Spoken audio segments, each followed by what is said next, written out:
Gary Vaynerchuk is a serial entrepreneur, investor, one of the most sought after public speakers alive today, and a 4-time New York Times best-selling author. He went from being born in the Soviet Union, moving to America, and living in a studio apartment with 8 other family members, to becoming a successful entrepreneur with a net worth of $160 million. Need motivation? Watch a top 10 with Believe Nation. Top 10, I got a top 10. Got my motivation high for my top 10. Gotta learn from the wise women and men. All my life, like 9 and 9. For my top 10, top 10, 9 and 9. This one's for my top 10. Hey, it's Evan Carmichael, and I make these videos because chances are you are the most ambitious person in your circle, but you know you're capable of more, and you get that push that you need by surrounding yourself with the best. So today, let's learn from one of the best, Gary Vaynerchuk, and my take on his top 10 rules for success. Enjoy. Okay, let's kick it off with rule number 1. Take full ownership.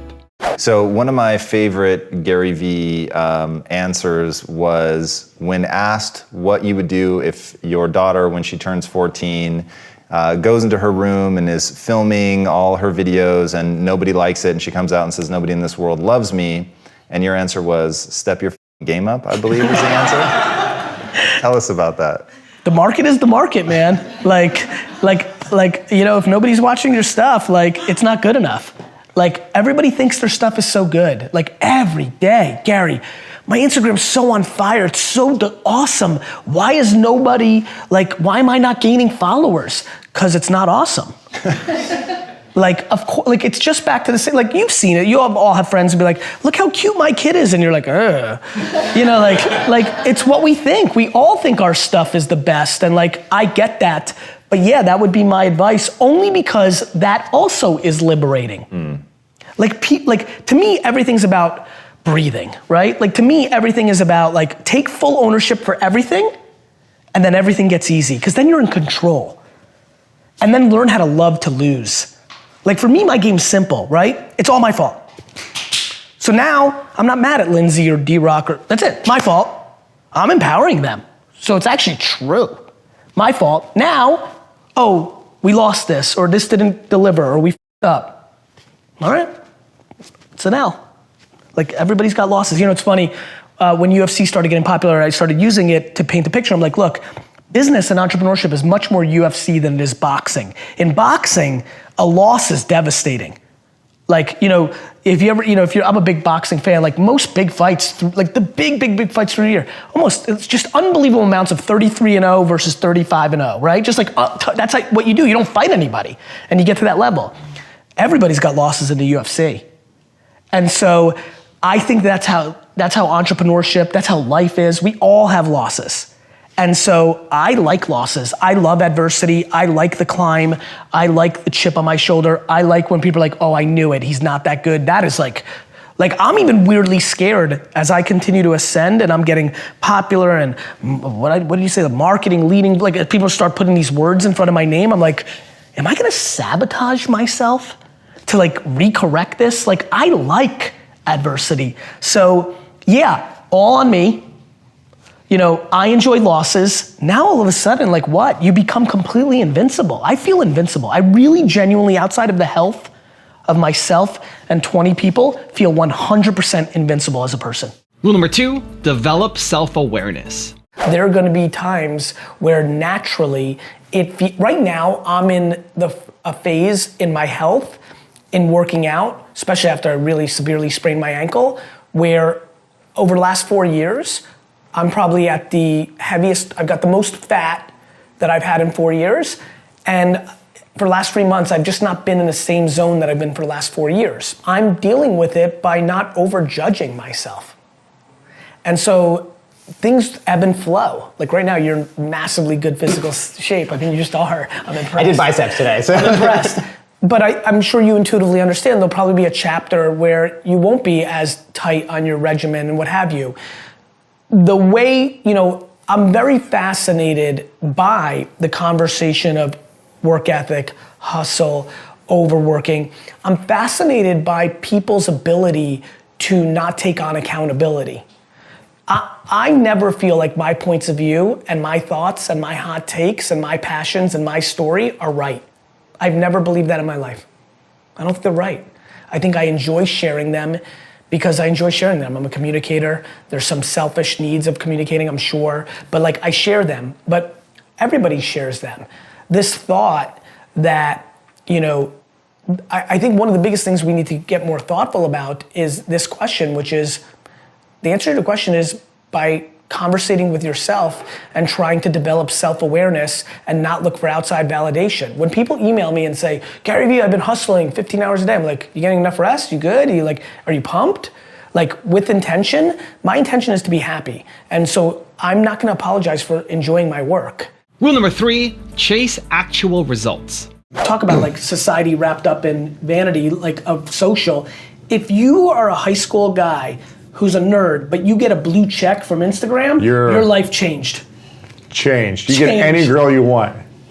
The amount of people that send me things like, I will rip my arm off if you can help me get verified on Insta, like literally things like, I will sell you my children if you get me verified on, like, I will give you my home. It's crazy. And live in a cardboard box. And I'm just like, this is the saddest shit ever. Mm-hmm. And a lot of my content in the last 6 months has been like, please do not get wrapped up in likes and, you know, your rank in the podcast list or checks. Like that is such a death game. You will lose that game. You will start pandering to those results versus actual results. By creating a great product consistently. New York Times bestseller list. Yeah. I don't pander to that. I don't want to hire the companies that get me on the list.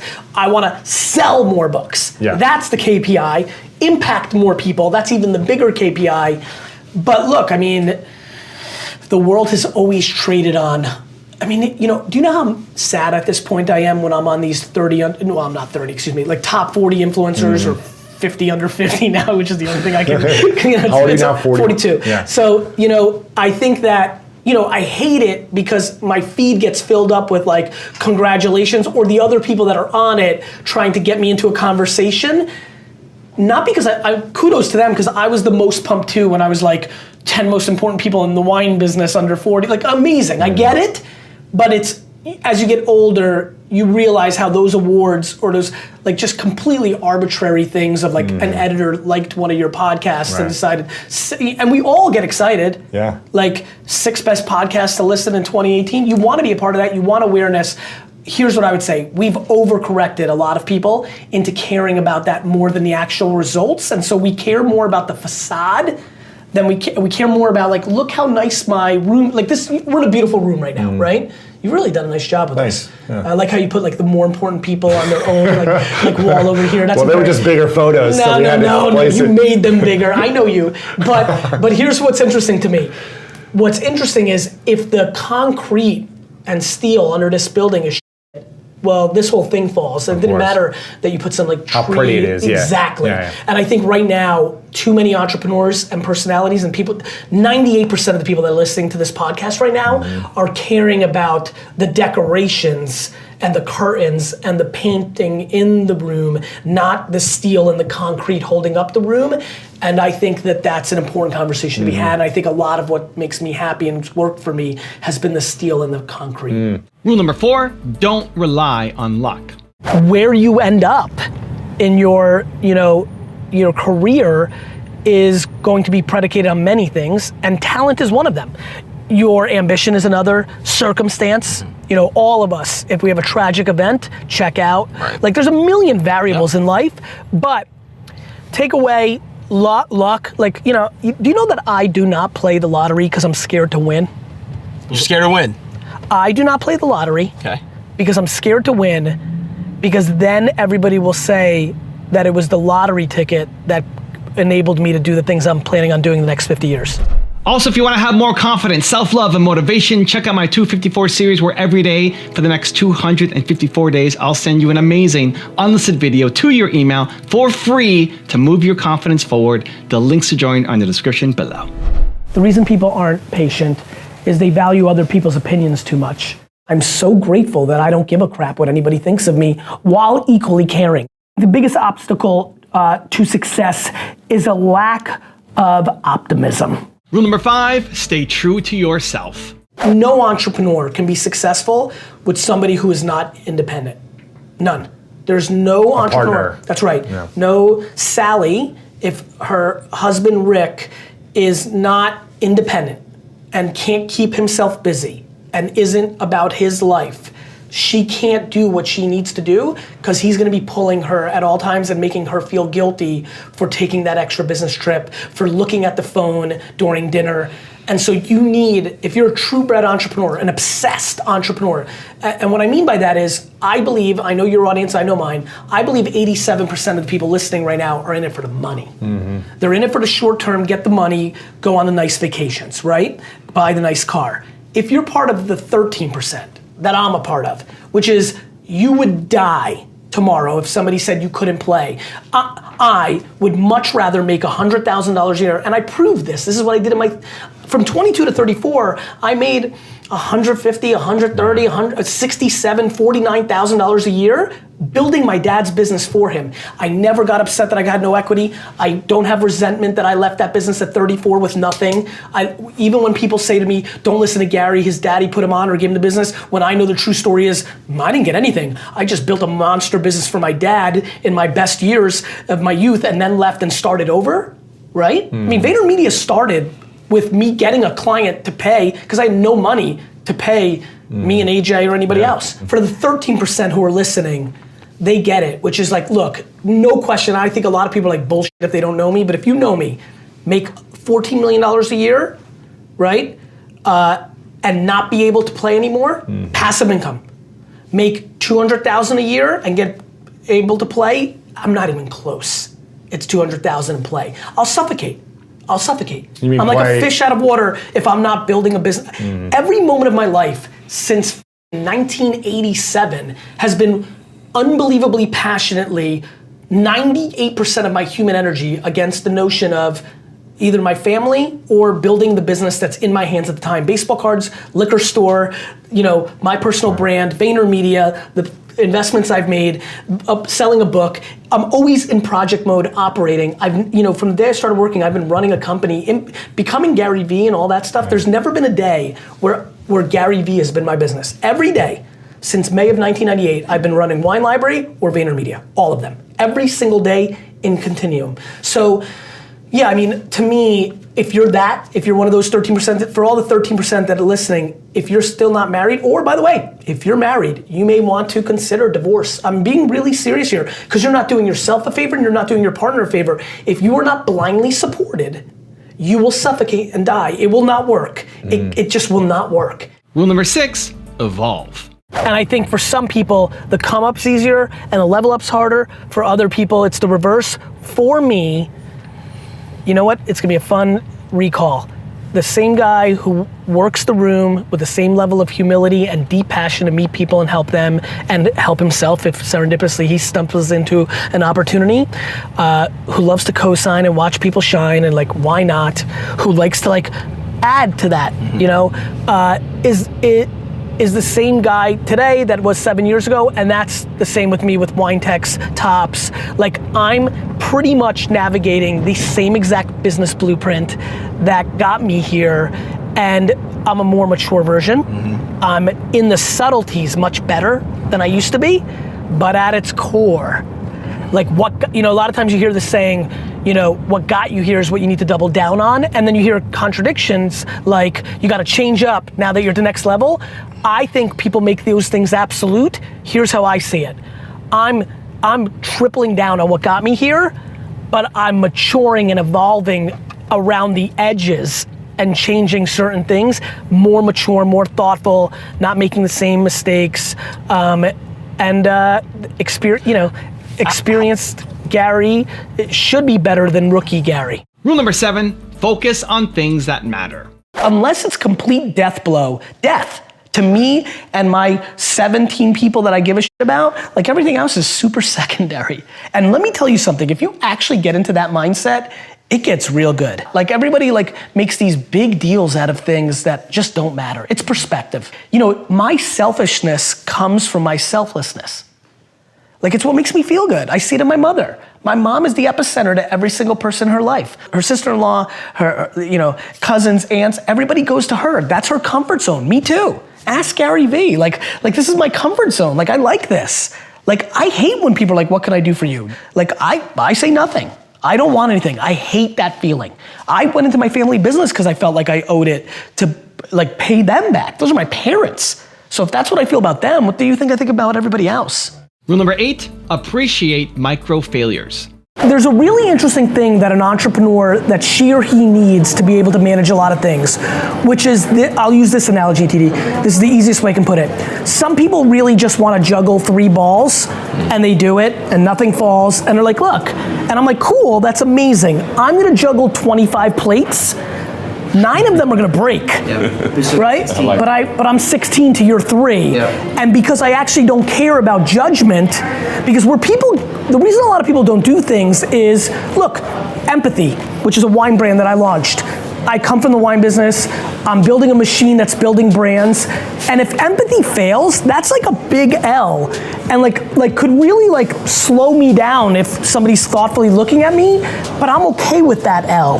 And I think what you need to do is have a stomach to be able to have losses. Have you had any losses? Plenty. Okay. You know, when we started VaynerMedia, I also launched 2 other companies, Corked and Forest. A lot of things I invest in, incubate. Here's where things. Failure is part of the game. It has to be. And here's where people need clarity on this. Micro failures. Right. Not the major. Not the major. And this is where people get confused. I lose millions over the last 10 years of my career, I've probably lost millions of dollars every year on a failure, but nothing. You're making me feel real good right now, buddy. But the reason I'm making you feel good, and I don't have the details on where you're going with that, is, but it didn't put you out of business. It didn't, you didn't have to go and be Rocky 5 and go back to like Rule number 9, achieve true greatness. I think that when it's all said and done, and we've been talking a lot about legacy, that when it's all said and done, you've achieved greatness when, even though all along the way, there was a narrative of, he's a dick, or he'll never pull it off, or what has he ever really done? Greatness is when you are on that last day, both the fans and the non-fans have to accept and acknowledge the results. And rule number 10, the last one before a very special bonus clip, is eat a couple less plates. Hunger is a really interesting thing. Hunger is an interesting thing because when you're hungry, when you get an opportunity, you tend to overgorge. When I think back, it's like... Real quick on this. Yeah. It's a really important analogy that I've thought about, but I've never said out loud. When you're hungry and you get to a buffet, you throw up. And so when people are hungry for success and they get in front of me or anybody else or an opportunity, they overeat. Truth. I know. It's facts. And I know you get it. I do get it. And I think that you're eating a couple less plates now at your at-bats, and that's why things are happening. Yeah. Now I've got a special bonus clip from Gary that I think you're gonna enjoy. But before that, if you've made it this far in the video, you're still watching, I wanna celebrate you.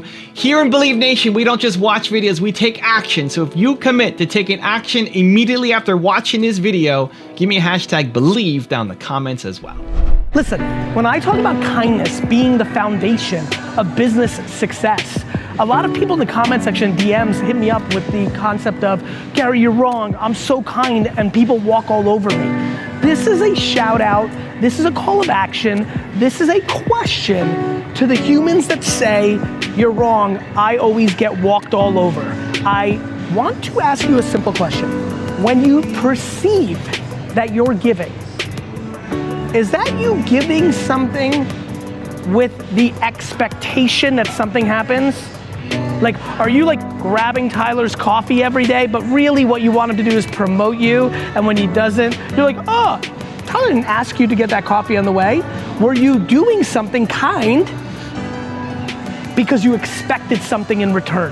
That, in the English language, is called manipulation. Kindness, giving, is giving and being kind with 0, double 0 expectations in return.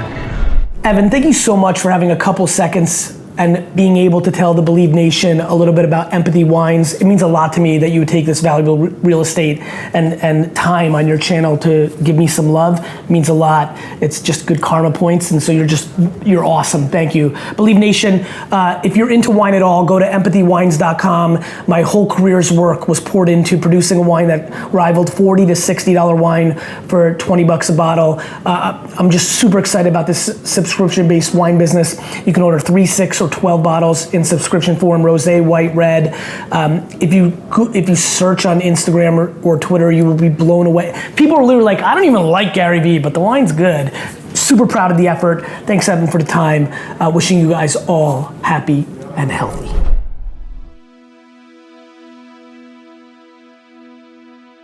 If you want 10 more amazing rules from Gary Vaynerchuk, check out the video right there next to me. I think you'll enjoy it. Continue to believe, and I'll see you there. I talk a lot about not hearing the boos. I don't give a what you think, but it goes both ways. I also don't hear the accolades. If you actually pressured yourself to be happy,